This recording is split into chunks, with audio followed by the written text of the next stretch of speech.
pickup wheel and an open road, the warm sun shining wherever we go.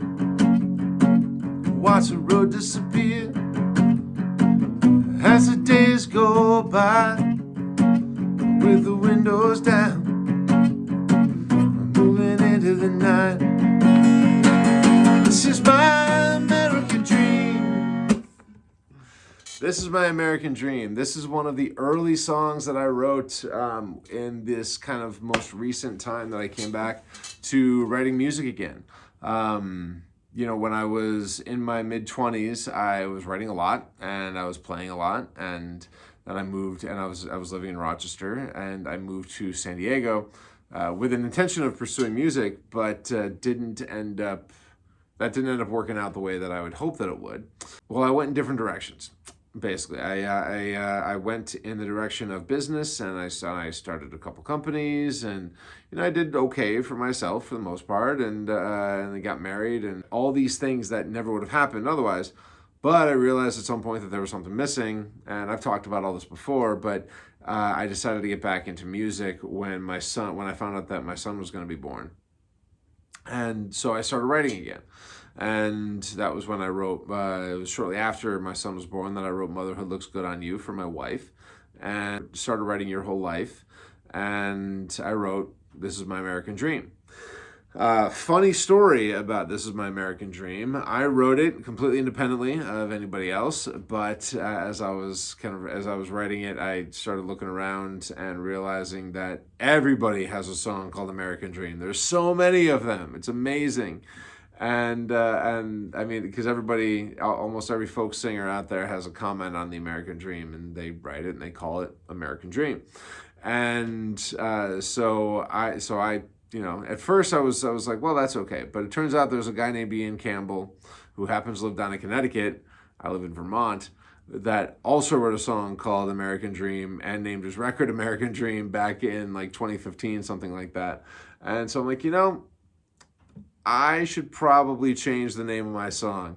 And so I thought, and I came up with nothing. So I said, well, I'll call it This Is My American Dream, and to drop a nice big title in there to create some sort of delineation between us. But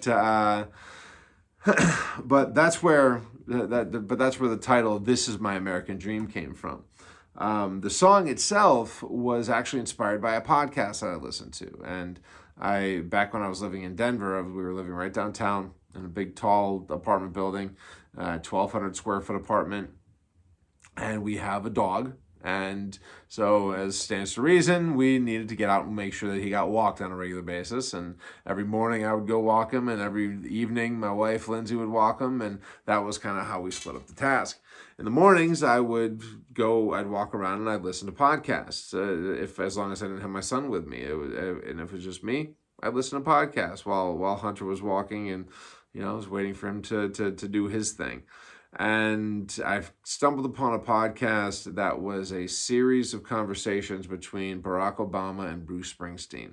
It was all about their experience of growing up in America. And it was incredibly intriguing to me because, logically we know that how different America is for each of us individually, right? I mean, and we can look at the grand scope of things, which is absolutely worth looking at. We can also look at the microscope of things, right? So like just kind of the way that my experience is different from my neighbor's experience is certain. And then of course, absolutely how my experience as a straight white male is different from my friends' experiences who are gay or who are people of color, what have you, right? And so the experiences of America changed so drastically.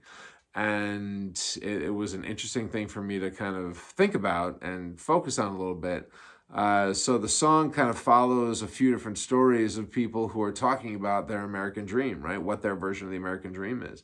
First one being that the kid that I was in my 20s, I just wanted to get out there and drive and go around. I loved road trips and getting to be out there. Of course, gas was still, like $1.25 back then. But that's all I wanted to do was get out there and move around. And so that's where the whole an old pickup wheel and an open road, because that was very much an aspect of that.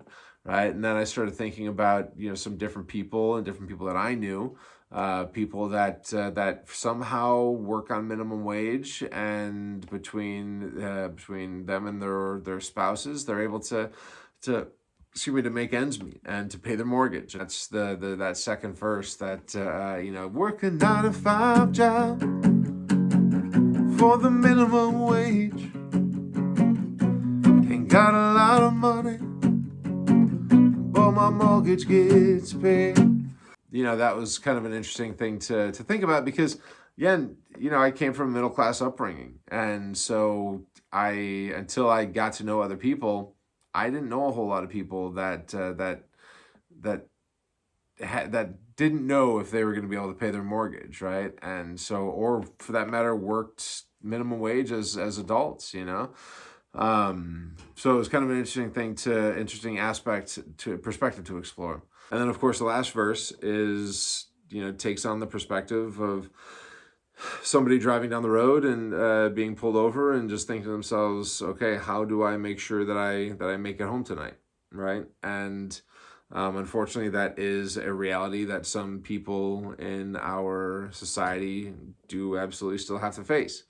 And so the song really focuses on the different perspectives of people. That some people, their idea of the dream, so to speak, is to be able to get out there and drive around and be free.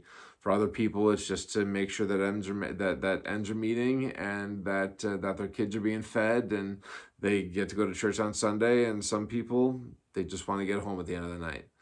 And so it was an interesting set of lifestyles to explore. I have lived the first one, and of course have not lived the other two. But it was an interesting thing to kind of dive through those other two stories, and kind of get to know the people and what they're thinking and how they're thinking. Because as I've had a mentor that I was talking to once told me, she said, when you're writing a song about a character, you have to get to know them so well that you can feel their breath on your cheek. And so and so much of what you learn about your characters as you're writing about them never makes it into the song. It's just background material. It's just information that you use to inform the song. And that is quite possibly one of my favorite parts about writing a song, specifically those types of songs that are kind of character driven. So, but anyway, so that's My American Dream. This is My American Dream. So I hope you dig it. Hope you like it. It was a fun song to write. It's on the record. It's on Stories from an Old Set of Strings. It's out right now. You can hear it on all the Spotify channels and all those different things. But that's this is that I'll play that last chorus to cruise out here. So this is my American dream. It's my American dream. Life completely different than the one next to me. Have a good night, everybody. Cheers.